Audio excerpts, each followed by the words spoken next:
I've had my Tesla Model X for 2 years. I loved everything about the car. The color, the looks, the Falcon Wing doors. It was an amazing vehicle.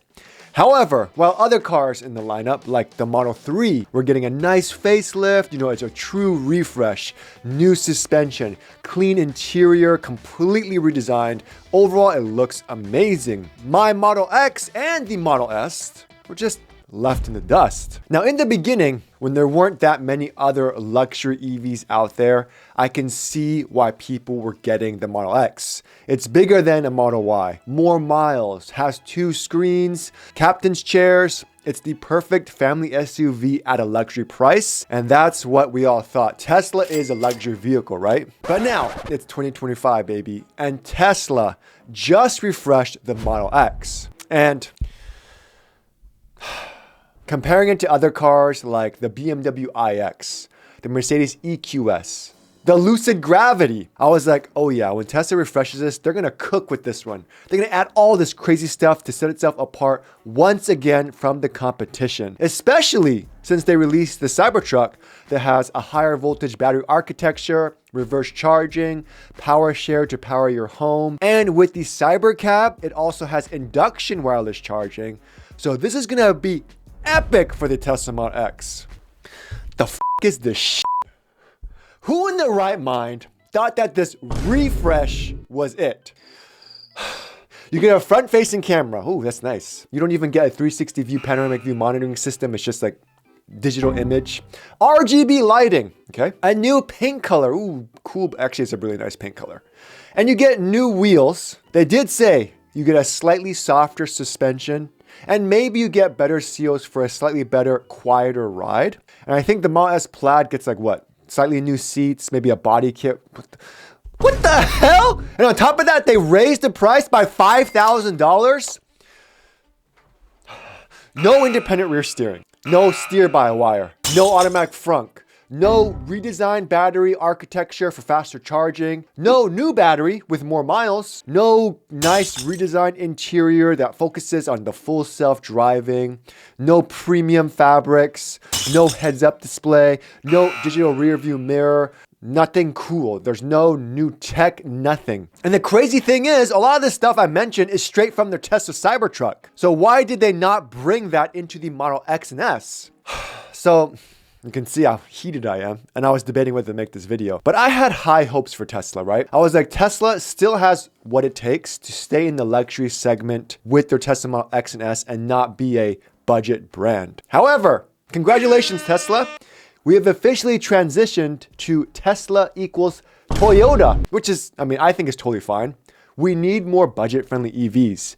And don't get me wrong, Tesla is still, to this day, the best bang for your buck EV. However, for those who want, more luxury or have the option of getting higher trim models and pay a premium and get way more features, is something I was hoping could have happened. So yeah, the Model X base is cheap for what it is compared to the competition. But just give us some more options to add more features to make it more luxurious and better. Maybe massage seats. I don't know. Give me something. Why? But then I thought of you guys. We're deciding on getting a Model X refresh, or even a cheaper inventory Model X, or even the new Model Y. So let's just quickly break it down. All right, so right now, 2 Model X models. You have the all-wheel drive and the Plaid. All-wheel, 0 to 60 in 3.8 seconds. That bad boy is fast. 352 miles, which is, I think, a little bit more than the previous gen. I think the previous gen was like 329 or something. And I think it's due to the redesigned aero covers and slight efficiency changes. Basic 5-seater starts at $80,000. And if you go with the Plaid, exact same as all-wheel drive, minus the fact you go 0 to 60 in 2.5 seconds. And nobody tells you this, but you also put more wear on your suspension and tires due to the added motor weight. And because it's a Plaid, something a lot of people don't tell you, comes standard, and you can only get the Plaid in the Captain's Chair's 6-seater configuration. And if you guys didn't know, you cannot put the seats down, so you get way less interior space than the normal 3-row bench. And it's only like $105,000. But why couldn't they have changed it? Updated the interior seats, make it so the Captain's chairs can actually fold flat. I'm very heated if you couldn't tell. Now, if you compare the Model X to the new Model Y, you have a rear wheel drive with 357 miles. And basic is only $45,000. All-wheel drive dual motor, $49K. $49K! Like, seriously. Who would get a Model X? I'm also sorry for anyone who's gotten a Model X out there. This video is not directed at you guys. Just saying in general. The Model X is a great car. The Y will also have a 7-seater and a performance version, which is probably going to be faster than the Model X, so keep that in mind. So I'm Everyday Chris, having owned both. Let's talk about the pros and cons. Model X pros. It's bigger. If you don't get the caption chairs, you get a whopping 85 cubic feet of storage space. I love the one-piece glass roof that kind of comes all the way up above. So much interior space. I love the look of it. I feel like I'm in a spaceship. I love the yoke steering wheel to death. I love that thing. I love the Falcon Wing doors. Makes getting stuff in and out so easy in the second row.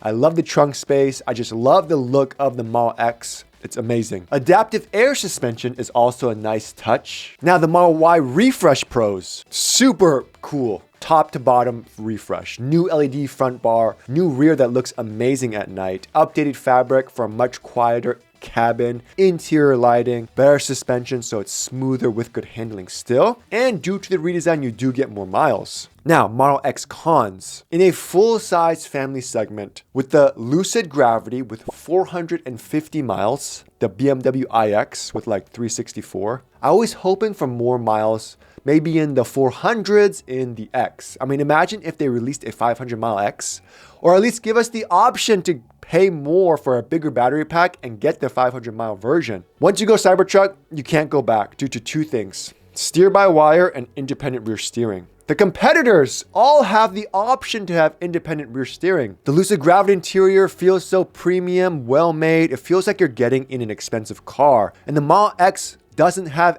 any of these things. And when you think, oh, I'm getting it because I have a nice screen in the center while I'm driving. It's not nice to have that screen. The Tesla engineers did not design their UX for a screen you can't touch. And you can't touch that screen. So you miss out on some features if you had just a full touch screen. You're also on a different firmware. So with my time with the Model X, I'd get all the fun new features much later than the Model 3 and Model Y users. And while charging is great in the Model X, I was hoping we get the Cybertruck 325 kilowatts, maybe possibly 350 charging speeds. Just something better.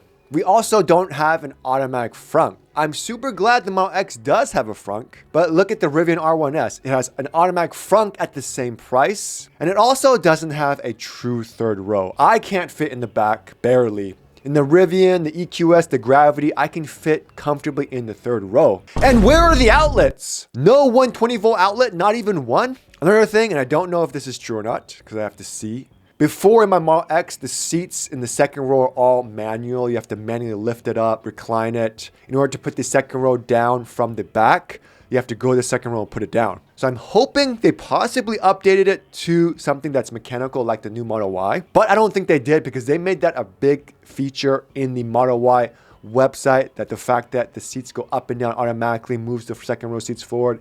I don't think it's there. Now, 4 years ago, I loved the interior of the Model S and X. However, after getting loaners of the Model S and X, and those have been used heavily, you can see how kind of cheap the quality is. The wood's peeling off. The center console cover just doesn't work and almost breaks my finger. There's so much creaking. It's just not the quality of an $80,000 vehicle. Now let's talk about cons of the Model Y.